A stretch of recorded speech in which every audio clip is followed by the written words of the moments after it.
Hello, everyone. Welcome back to Doorway to Discovery. If you don't know me, my name is Erin and my pronouns are she, her. My name is Kate and my pronouns are also she, her.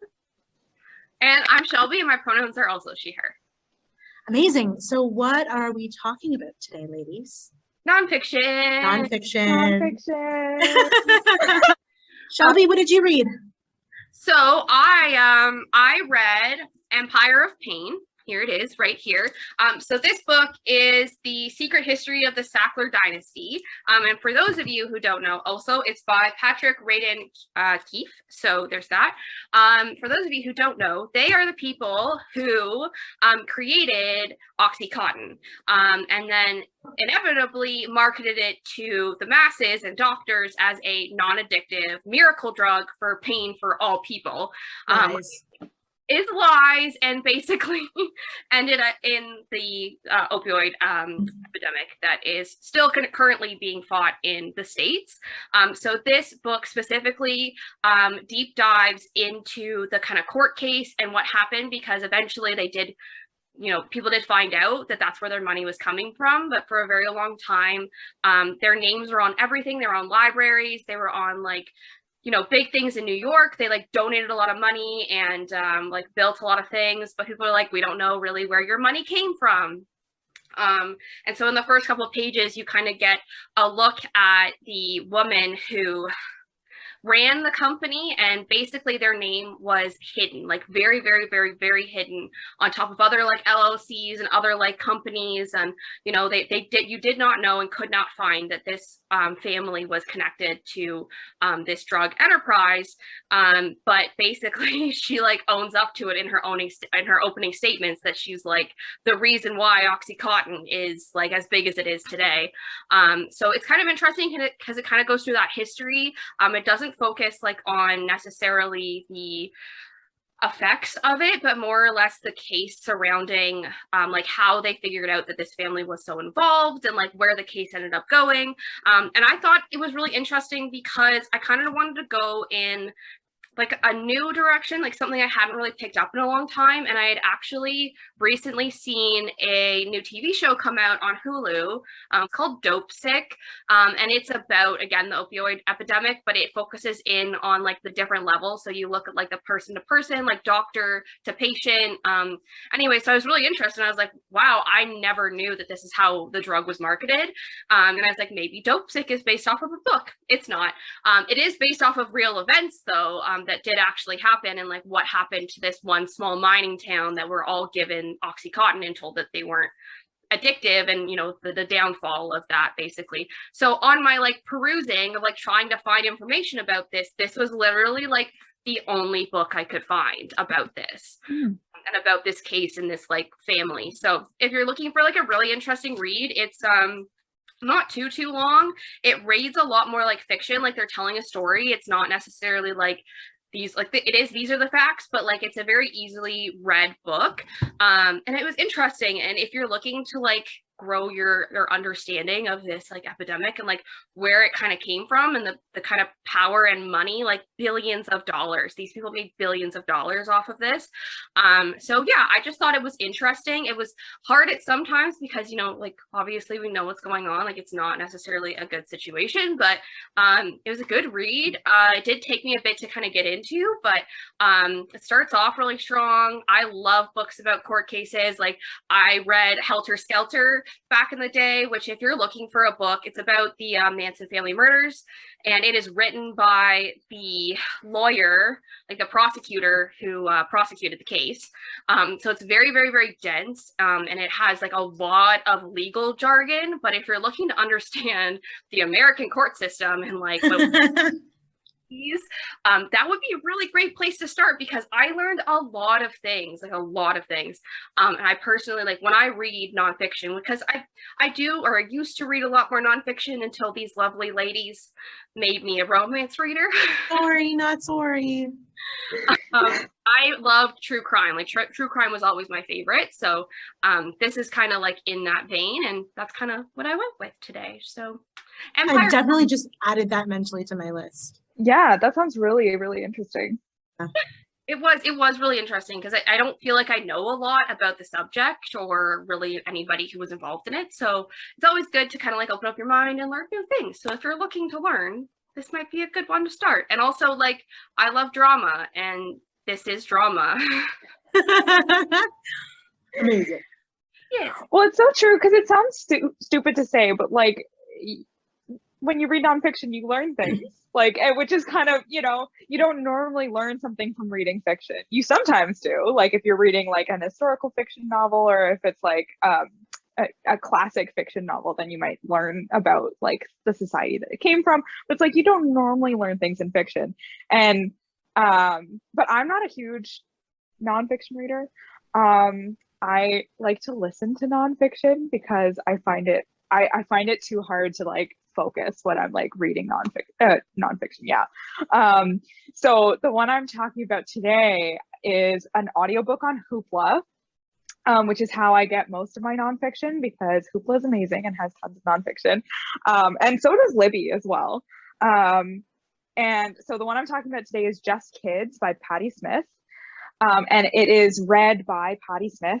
If you don't know who Patti Smith is, she was a punk musician in the 1970s, and she still is a musician today. I am not a huge fan of Patti Smith's music, but I am a big fan of music history in all of its forms, and also a huge fan of learning about the history of New York. And so this book is a memoir about a relationship that she had with an artist, Robert Mapplethorpe, which is not a very rock and roll name, but he's a very rock and roll dude. And it's their relationship in like late 60s, early 70s New York. And it's all like in the music scene and in the art scene in New York. And she is just an incredible writer. Like, it is written in such an amazing way. It's very flowing. It's like, it's basically verse sometimes. Like, you're just reading it and it flows so beautifully. It's like poetry. I mean, she's known mostly for her lyrics when she's writing music. Like, I know that her lyrics connect with a lot of people, and I've never really gotten into her music, but the book is amazing. And just to have her read it too, you can hear the emotion in her voice. And that's what I love with listening to nonfiction, is so often you can get the author actually reading it. Like, that's how I read Becoming as well by Michelle Obama, and that one's amazing. It's so good. And I books too, like he does all of his. Who? Sorry, Shelby? Barack Obama. Yeah. For him, and I mean, like, his newest one is like, it is a huge book, and it's volume 1. Like, he's going back and doing a second novel too. So he's got a lot to tell. Absolutely. But anyway, that was my pick for nonfiction, and I have listened to so many nonfiction audiobooks on Hoopla and Libby. Like, I'm listening, and I'm mostly read by the author. Like, I'm currently listening to one, Uncomfortable Conversations with a Black Man by Emmanuel Acho, who is an NFL star. But he did a really cool thing where he just like reached out to white people and was like, hey, ask me your uncomfortable questions and I will answer. Amazing. And I just finished another one on Hoopla called Invisible Women by Carolyn Criado Perez.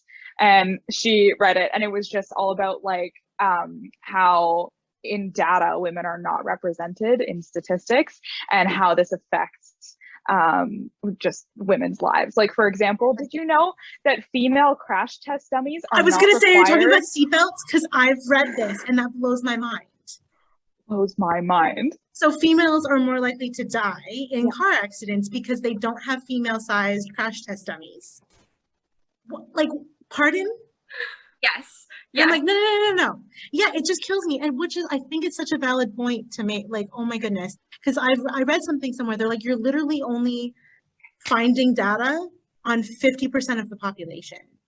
Which kind of reminds me of, like, ironically, a nonfiction book I read last year. I think I mentioned it in a podcast before, but it was called Lady Killers. And it was all about female serial killers and how little information there is out there. And so this whole belief that, like, you know, as horrible as it sounds, it's like women aren't serial killers, like women don't commit murder, women only do that in self-defense, or, you know, in horrible postpartum psychosis, or I'm like, no, there was a lady in Transylvania that used to kill her slaves and bathe in their blood. Like, she was awful, and we need to talk about it.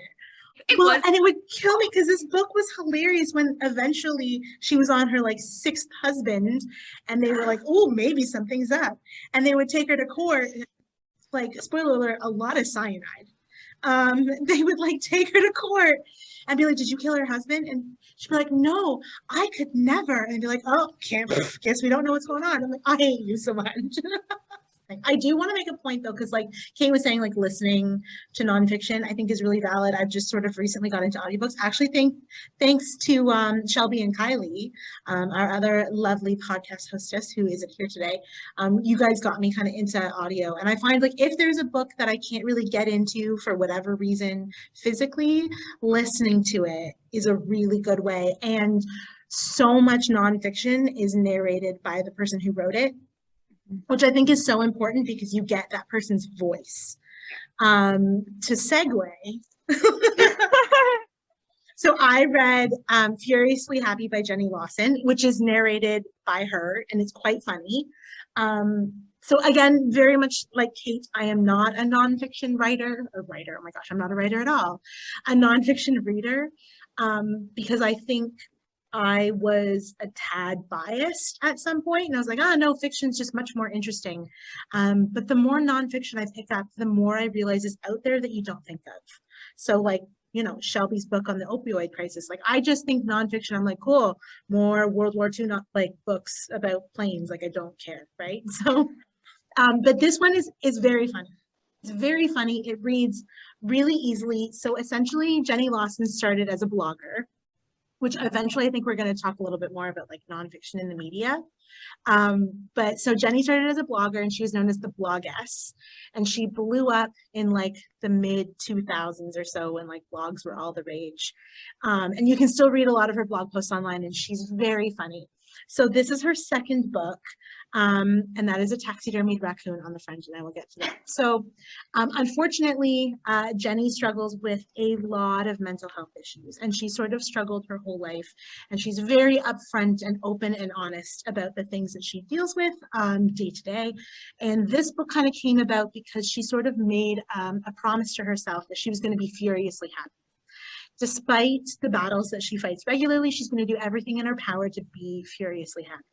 So it just sort of tells these little tales of, you know, when she encounters something, how she would have normally reacted to how she's trying to better herself or get better, or just deal with life as it comes to her. But it's so funny.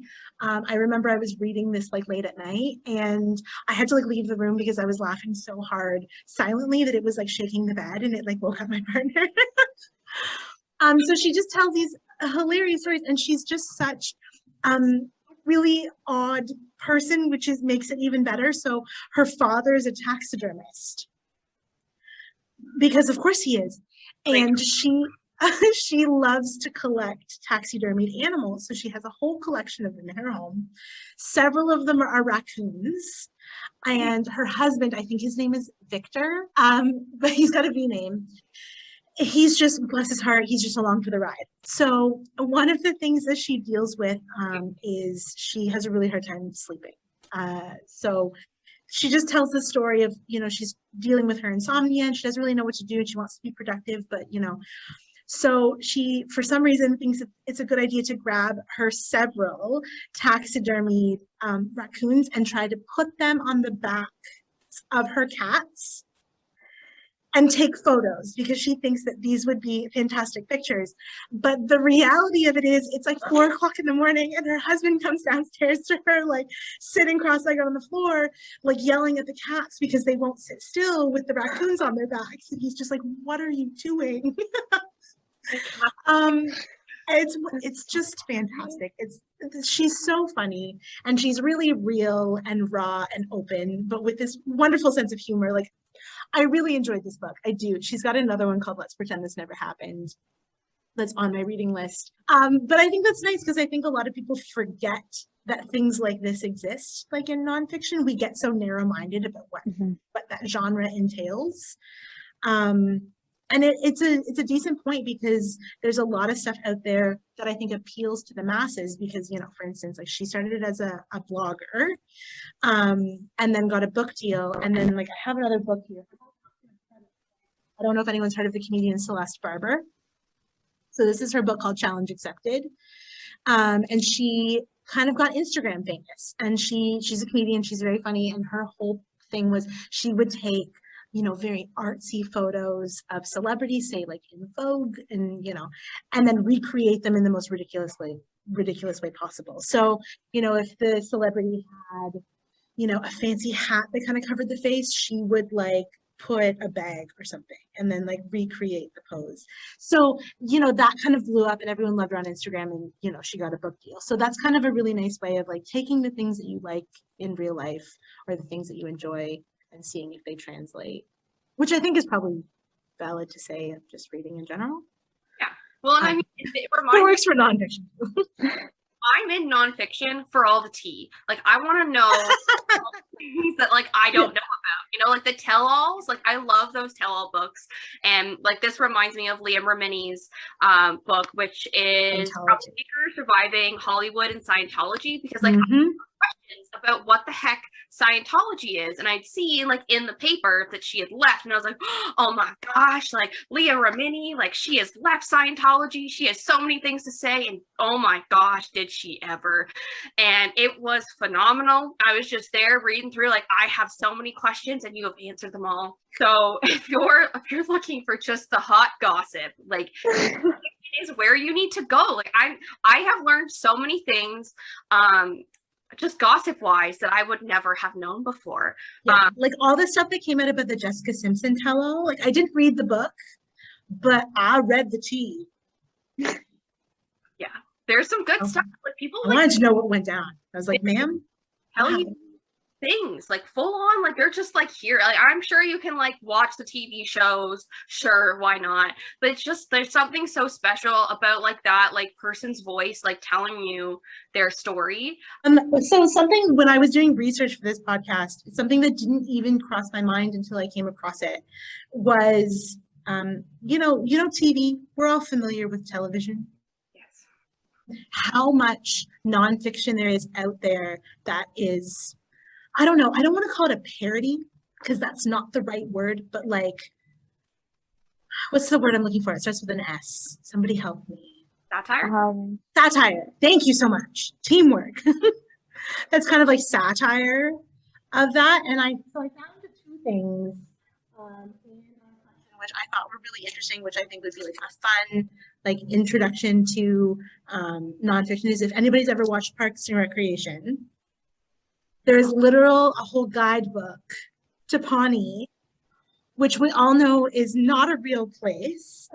However, they've made it like you even get like employee profiles and like information. So there's like the Miss Pawnee pageant and but like fake advertisements with, you know, characters. And so that's really funny. And then if anyone ever watched like How I Met Your Mother, they put the bro code like into a book. It was absolutely a product of its time, and it is what it is, right? We can't change it. You know, you can watch it for what it is.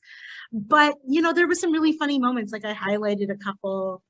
So this one I thought was funny. So this is Article 11 of the bro code. A bro may ask his bros to help him move, but only after first disclosing an honest estimate on both time, commitment, and number of large pieces of furniture. If the bro has vastly underestimated either, his bros retain the right to leave his possessions where they are, in most cases, stuck in a doorway. So I don't necessarily think that's necessarily just like appropriate to bros. I think that's a great life lesson. But the translation of like TV to satire also, this I wouldn't call it satire, almost like biographical in a way. So again, I'm biased because it's my favorite TV show, Friends. So this book is called I'll Be There For You by Kelsey, I think her name. Yeah, Kelsey Miller. Because there was a bit of a renaissance if I may say so myself. In the last couple of years, like the show has always been really popular, but I noticed there's like a huge reemergence and like lots of people were watching it and talking about it. So this was a really interesting book to read because all of the things that they did that were so ahead of its time. So like we'll look at it now and be like, oh, like that person shouldn't have been the butt of a joke, or you know, that person's gender shouldn't have been the butt of a joke, or we shouldn't have made fun of whatever, which is all completely valid. But we also have to remember that the show ran in the 90s. So the fact that they were like arguably one of the first shows to ever have a same-sex wedding air on like TV was a really big deal. And you know, all of the things that they did and all of the lines that they, you know, crossed and got away with and all of that kind of thing. So I loved the book. It was a really interesting insight on the impact that it's had and, you know, where the actors were and where they started. And but it was more so like the cultural impact that the show had on the world. You know, people are lobsters and Phoebe Buffay said BFF first and just all those types of things. So well, if you're a fan of the show. And like other things that translated to screen, I have here I'll Be Gone in the Dark, which was started by Michelle McNamara. And unfortunately, she passed away before she was able to finish the book. So her husband, who is Patton Oswalt, famously known as the voice of Remy in Ratatouille, and I'm sure many other things, but that's... Yeah, many other things. So this book, basically his wife became absolutely obsessed, or Michelle became absolutely obsessed with the Golden State Killer, which was a big case in the 70s. If you want to go more into it, there's a lot of victims because there was sexual assault in the beginning and it kind of like transformed into something else. And the person, they couldn't find them anywhere. Anyway, so she got really into the case. She did a lot of deep diving. She like literally definitely obsessed over it for many months. And then she passed away. And I believe she passed away, like I want to say in the early months of, I want to say like 2018. I might be incorrect. I can't remember when this book came out.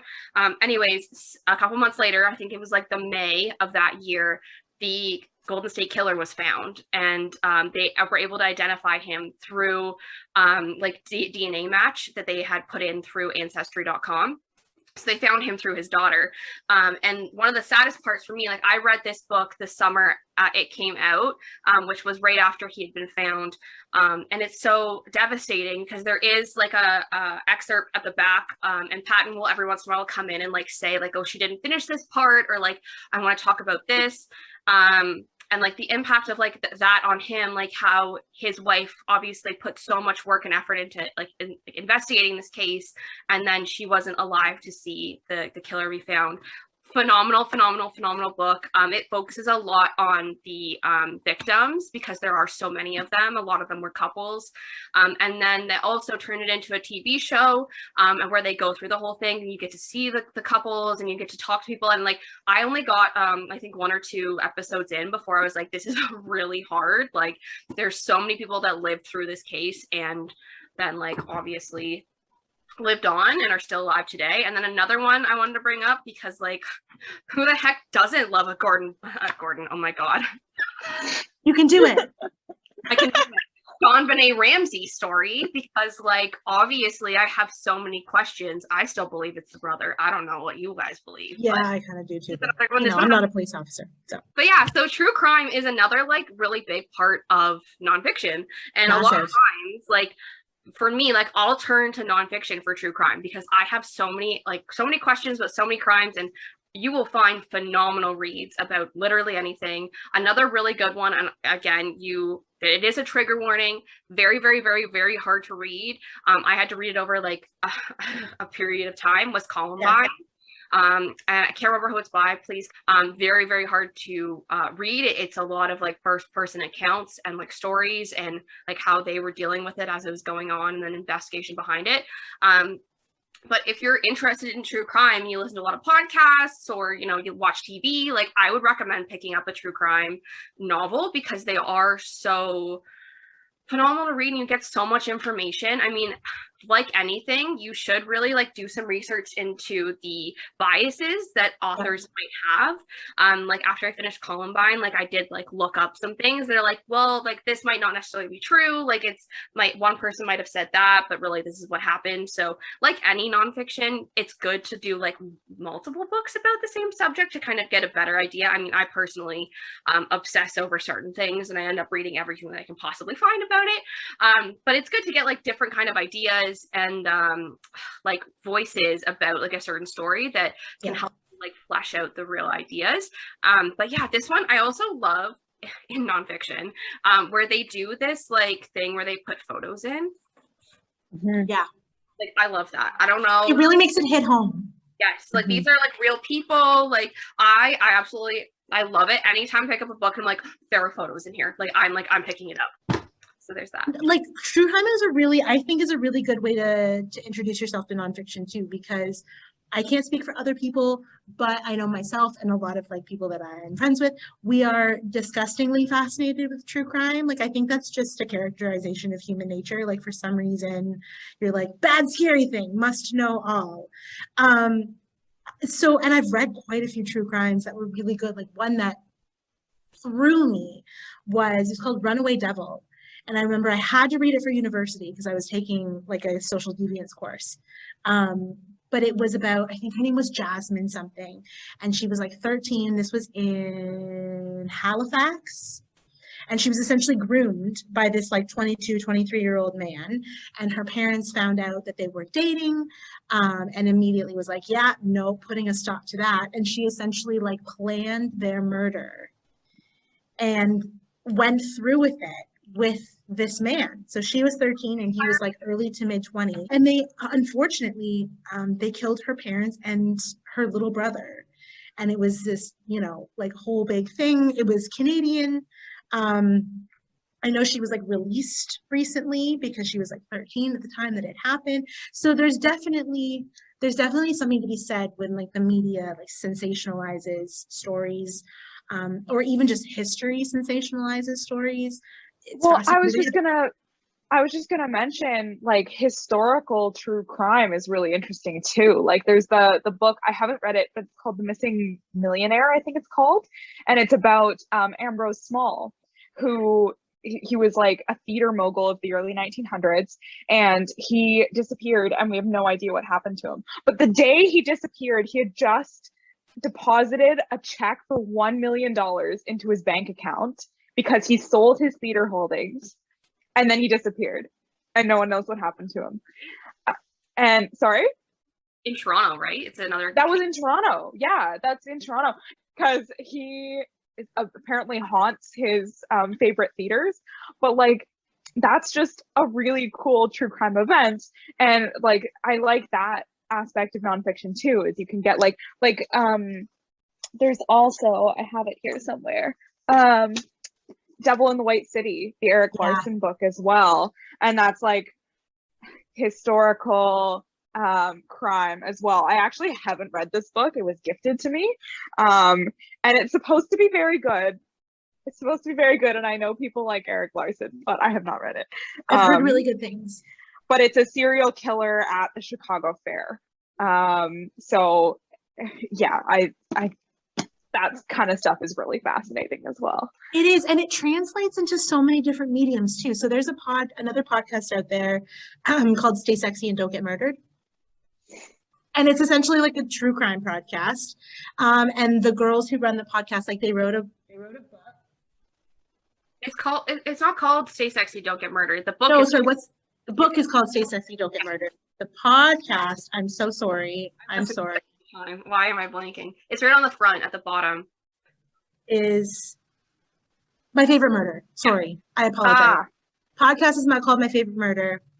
True crime podcast, which we all know we're all obsessed with. But I'm not saying this wasn't a good book, because I did read it and I enjoyed it. I thought it was going to be more true crime than it was. It wasn't at all. It was mostly just, but I think it's also a really good conversation about, you know, women in 2021 and how we feel safe. So it was more of a conversation of, you know, experience that they've had like in their lives where, you know, they were in really unsafe situations, or, you know, this is how you keep yourself safe and yada, yada, yada. So if you're looking for specifically true crime, this probably isn't it, yet it's still a pretty good expose on being a woman in our time period. But even if you're still morbid fascinations and it's not quite, you know, if true crime isn't quite your thing, there's some really wacky, wonderful, and weird stuff out there that's nonfiction too. So there is, she is a funeral director. Her name's Caitlin Doty. She's got a pretty big social media presence. She's got fantastic YouTube videos. It's a rabbit hole. If you're interested, go for it.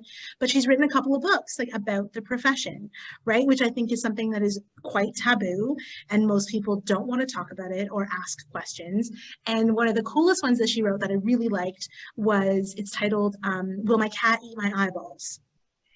So basically what she did is she just sat down with a bunch of kids and she's like, ask me questions, you know, about death and dying that you have, no holds barred, no judgments, and I'll answer them for you. And then and one of the questions was, will my cat eat my eyeballs? And the short answer is, yeah.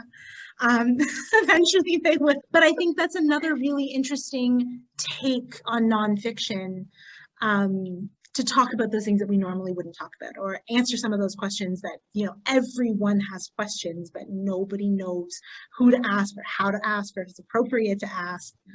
So that exists too. She's written a few books. So, and her YouTube channel is just an absolute rabbit hole. It's fantastic. And I feel like nonfiction too, it's just like so broad a category. We could talk forever and ever and ever about all the different facets of nonfiction, because I'm a huge memoir person for nonfiction, for reading nonfiction, but also there's lots of like pop science out there. Like the one I was mentioning today. To talk about too. Yeah, like the one I was talking about today, Invisible Women, that's a pop science book. So it's like, it's written by a professional, but it's written as a popular publication. So it's not like, it's not peer reviewed, it's not studied in schools, it's written for the people.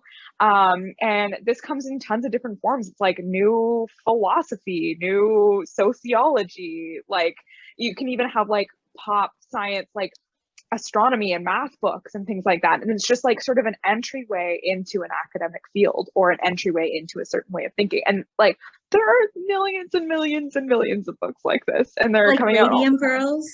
Yeah. Or like The Immortal Life of Henrietta Lacks. Yeah, I was going to bring that one today. That one is very interesting. I've always wanted to read it. I haven't read it. And for those of you who don't know what that is, I think Oprah did a movie, so you probably did. But she was a Black woman who died, correct me if I'm wrong, I think she died of cancer. And the medical field essentially did tests on her body without her consent, which is probably the biggest thing. And I think they, for whatever reason, well, we know the reason, they assumed that we didn't need consent because, you know, she was a colored woman at a certain time in history, and why wouldn't they, you know, run tests on her body? But because of her body, we learned so much about like cancer and how it affects your body, that, and she never really got real credit for it, like until now, which is an interesting commentary. So like something great came from sort of like a negative thing, but well, specifically her cells. They took her cells specifically. They were the first cells to get sent into space to see how our bodies like dealt with being in space. Like, but yeah, like the innovation that has happened based on her body and her cells, and no recognition. Like she is the reason why we have all the things that we have today in medical science, and not a single person has thought, maybe we should tell her family. And I feel like for me personally, like it brings up a lot of like concepts of like spirituality. Like I'm sure that they were a spiritual person, like a lot of people were at that time. And like, where do we believe that, like, what if she couldn't be laid to rest fully because you've just got her cells and you're like regenerating them? There's a lot to dive into if you're going into nonfiction, and you can find anything about your interests, which is kind of exciting. But also a lot of these books are written with a really heavy bias, and so it can be easy to like fall down a certain way of thinking if you just start reading nonfiction books and like you don't fact check, because a lot of nonfiction, there is a lot of fiction in it, right? Like they're not peer reviewed. And I say this, like, I read nonfiction like that. Like, I read pop science a lot. Like, don't believe absolutely everything. Just like you don't believe everything on the internet, don't believe everything you read in a book. Yeah. And I know a lot of times, like, we think when we look at the information cycle, like a creation of a book is like the last step of the information cycle. Like, we've cycled through like social media, peer-reviewed journals. Books are usually at the end because it gives you the most amount of time to research about a subject, but it's still really one person, and their access to information might not be the same access that you have. So it's good. Like, I know you're like, I finished a book, I don't really need to read anymore about this subject. And it's like, it's good to read other things just to get a better idea of what other people are saying in the community and like where this is coming from. And although someone might have stated something here, that might not be correct. So like, it's nonfiction, just like anything that you read or ingest or learn about, you need to be, what's the word I'm looking for? Critical. Yes, critical. Like, Critical. and I know that sometimes I'm bad for it. I believe every single like character that I read about. I'm like, you're not lying to me. You're telling me the truth. It's written in a book. And I did 5 years of an English degree. Okay, it took me like 5 of them to be like, oh, I shouldn't trust this person. Are you sure? Because they're the one writing the book. Unreliable narrator. So many times you're like, they could be lying. So, you know, it's good to just it's good to be skeptical about things every once in a while, right? And it makes it more fun to be like, ooh, this isn't real. And then like looking it up and be like, oh, it actually is real. I don't know. Yeah, it's a good reminder too that just because it's nonfiction, I think people automatically are like, oh, but it's real, it's true. It's still a biased opinion in a lot of ways, right? Like even the true crime, right? Because like we all know, because we all watch Netflix, that like even the police officers and the lawyers and like people involved with court cases are biased, right? So like even if the data or the statistics or the info swings one way, that doesn't necessarily mean that's actually what happened. So like enjoy it, but ask questions. Always come to us. We have lots of recommendations. We can help you find new things. And the really great thing about the nonfiction section when you're in it is if you found something that's in nonfiction and you know what the decimal number is, you can go up and you'll find everything about that subject in and around that range. So it's not even that you necessarily need us, like for the original book, like you can, and then you can just go to that section and you're like, this is, you know, cookbooks. I know we haven't really talked about those. We can have a whole episode about that. Tune into From Book to Table for more. You can find them all in that area, and that's the one good thing and bad thing about the Dewey Decimal System is that they're all kind of together, and you can typically find anything that you need to find in and around that decimal point in that number. And I say, like, just honestly go to the stacks and just kind of look, see what you find. You might find something that you would never have thought to look up, something that might be interesting. Always remember that like poetry is in nonfiction. So you'll find like poetry and plays and such in the 800s, but then they were like, oh, turns out we need fiction needs to be its own thing, and then nonfiction. And if you like true crime, like we were talking about today, and are interested in ghost tours and that kind of thing, we created a ghost tour for the Whitby Library that is called Whitby's Most Haunted. And it's a video that takes you through some of Whitby's most haunted locations and tells you some interesting true crime and ghostly history of Whitby. And it is appropriate for children over the age of 6, I would say. And definitely, if you're an adult, it's lots of fun too. I made it for all ages. So definitely check that out. It was posted in October for Spooky Month, but honestly, every month should be Spooky Month. Agreed. So. I also say, like, definitely go and check out From Book to Table. I know they have like a Halloween edition one for kids that's coming out that was done by lovely Caitlin. And then we have another one in November. I'm pretty sure we're looking at sandwiches because it is a sandwich month. But don't quote me on that because Madeline may have changed her mind. So definitely tune in for that one. It could be anything. And they gave you great recommendations for cookbooks. We haven't really covered that. I mean, nonfiction is huge, but if you're looking for recommendations for cookbooks, I would definitely check that out. On top of From Book to Table, I'm also just going to mention ancestry.com, I think, because it fits into our whole conversation about nonfiction, because genealogy is super popular right now. So through the library, we do have our wonderful archivist. So if you want to do like Whitby history, she's there, but ancestry.com, we have a subscription at the library. So if you're interested in doing any of your own genealogy research, hit us up.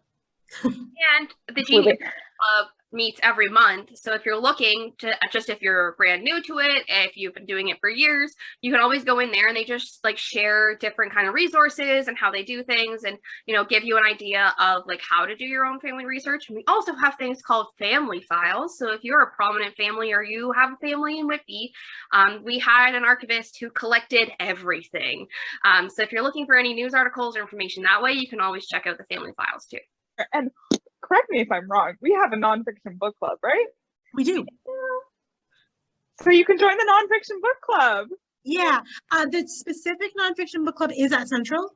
The branches will occasionally do nonfiction books interspersed with their fictional books. But if you specifically want nonfiction, come visit us at the big location. And all of the dates and information will be below in our comment box. Don't forget to check us out on YouTube if you're listening to us as a podcast, and vice versa. Thank you so much for hanging out with us. I know this is a little bit of a long one, but I hope you are interested in nonfiction now. If you have any questions or concerns, you can always give us a call, or we got live chat. We have lots of options. We are always here to help you. Come to us again in December.